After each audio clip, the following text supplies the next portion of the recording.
Sa première saison sous les couleurs d'Angesco avec 34 matchs joués et 6 buts à son compteur avait été plutôt réussie. Mais Charles Diers, à l'image de son équipe, a du retard à l'allumage et tarde à confirmer cette année. Moins efficace, moins influent dans le jeu, le milieu offensif d'Angesco doit également faire face à la double concurrence de Sébastien Renoir et d'Emmanuel Bourgault. Le Cambrésien tente malgré tout de positiver en attendant de pied ferme le déclic qui lancera véritablement sa saison et celle de son club. Entretien. Je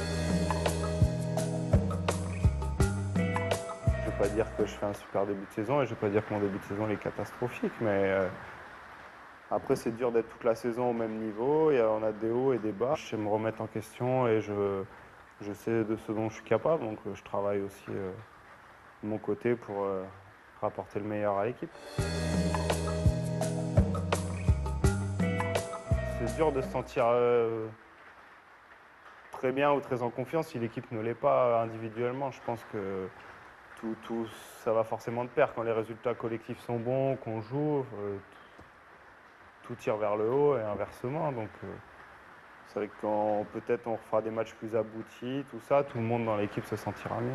La confiance, elle vient en enchaînant les matchs. Et c'est vrai que là, des fois je joue, des fois je suis même pas dans le groupe, des fois je me retrouve titulaire le match après. Enfin, c'est pas forcément la meilleure situation à gérer, mais bon, ça m'inquiète pas.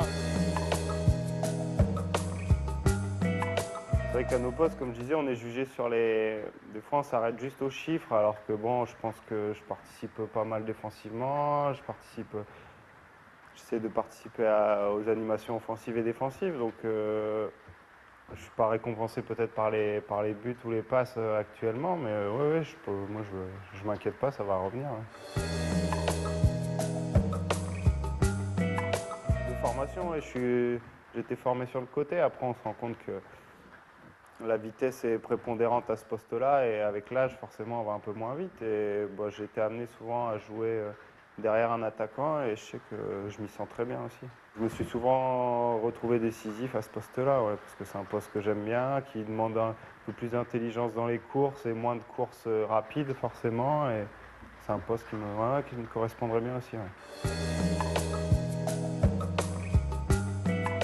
C'est vrai que voilà, un derby, là, c'est l'occasion idéale, un bon derby, match à l'extérieur. On court après notre victoire à l'extérieur encore un peu comme l'an dernier. C'est toujours important pour un groupe de gagner son premier match à l'extérieur. Ouais. Sur ces 5 matchs, on aimerait bien, il faut avoir des objectifs toujours un peu ambitieux. Donc on aimerait bien, ouais, je pense, avoir une dizaine de points à la suite de ces 5 matchs, en sachant qu'on se déplace 3 fois. Donc ça va pas être évident, mais bon, je pense que le groupe en est capable.